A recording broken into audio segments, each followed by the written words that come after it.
Welcome to Sravani's media. ప్రతి పనిలో సాంకేతిక పరిజ్ఞానం వినియోగించాలనేది ఏపీ సీఎం చంద్రబాబు మాట. భవిష్యత్తులో వచ్చే ఎన్నో మార్పులను ముందుగానే ఊహించగల దిట్ట. అందుకే ఏపీని డ్రోన్ హబ్గా చేస్తామంటూ ఏడాదిన్నర క్రితమే ప్రకటించారు. నిజానికి ఈ ప్రకటన వెనుక చాలా లోతైన ఆలోచన ఉంది. భవిష్యత్తులో ప్రతి విషయం డ్రోన్తో ముడిపడి ఉంటుంది. ఇప్పటికే విపత్తు సమయాల్లో డ్రోన్ ద్వారా ఆహారం, మందులు అందిస్తున్నారు. అలాగే పోలీసులు కూడా డ్రోన్ సాయంతో కేసులను పరిష్కరిస్తున్నారు. కొన్ని దేశాల్లో డ్రోన్ ట్యాక్సీలు ఇప్పటికే అందుబాటులోకి వచ్చాయి. భవిష్యత్తులో కార్లకు బదులుగా డ్రోన్ రవాణా వస్తుందని నిపుణులు ఇప్పటికే అంచనా వేస్తున్నారు.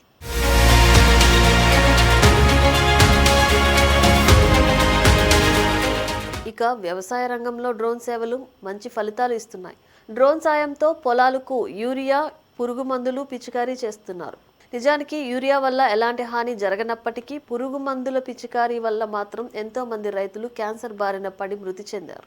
అలాగే పెస్టిసైడ్లు నేలకు చేరడం వల్ల భూమి సారం కూడా పోతుంది. కానీ డ్రోన్ సాయంతో మందు పిచికారీ చేస్తే నేరుగా మొక్కకు చేరుతుంది. దీనివల్ల భూమి సారవంతం అవుతుంది కూడా. అందుకే డ్రోన్ వినియోగంపై రైతులకు అవగాహన కల్పిస్తున్నారు. డ్రోన్ ద్వారానే పురుగు మందులు పిచికారీ చేయాలని సూచిస్తున్నారు. రైతులకు సబ్సిడీపై డ్రోన్లను అందిస్తున్నారు కూడా. ఏపీ ప్రభుత్వం రైతులకు డ్రోన్ అందించేందుకు ఒకే ప్రైవేట్ సంస్థకు ఎంపెనల్మెంట్ ఇచ్చి వారినే 870 డ్రోన్ల సరఫరా చేయడం వివాదాస్పదమైంది. నిజానికి డ్రోన్ తయారీ, వినియోగంపై కోరమండల్, ఐఓటెక్, మారుత్ వంటి సంస్థలు ఎన్నో ఏళ్లుగా కృషి చేస్తున్నాయి. రైతులకు అవగాహన కల్పిస్తున్నాయి కూడా. అలాంటి సంస్థలను కాదని హైదరాబాద్కు చెందిన ఓ ప్రముఖ పారిశ్రామికవేత్త కుమారుడు నిర్వహిస్తున్న సంస్థకు డ్రోన్ సరఫరా మొత్తం ఇచ్చారు.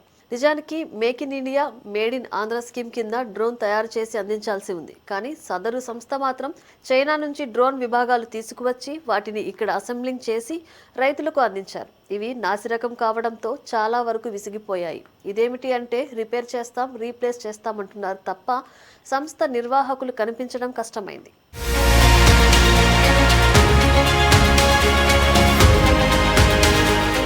ఈ వ్యవహారంపై ఇప్పటికే గరుడ, తనోస్, కోరమాండల్ సహా పలు సంస్థల ప్రతినిధులు, నిపుణులు ముఖ్యమంత్రి చంద్రబాబు నాయుడుకి నేరుగా ఫిర్యాదు చేశారు. దీంతో అసలు విషయం తెలుసుకున్న సీఎం చంద్రబాబు ఈ ఏడాది డ్రోన్ సరఫరాను టెండర్ ద్వారా కేటాయించాలని అధికారులను ఆదేశించారు. దీంతో ప్రస్తుతానికి ఈ వివాదం ముగిసినట్లు అయింది. అయితే గతంలో కాంట్రాక్ట్ తీసుకున్న సంస్థపై శాఖాపరమైన చర్యలు తీసుకోవాలని లబ్ధిదారులు, నిపుణులు డిమాండ్ చేస్తున్నారు.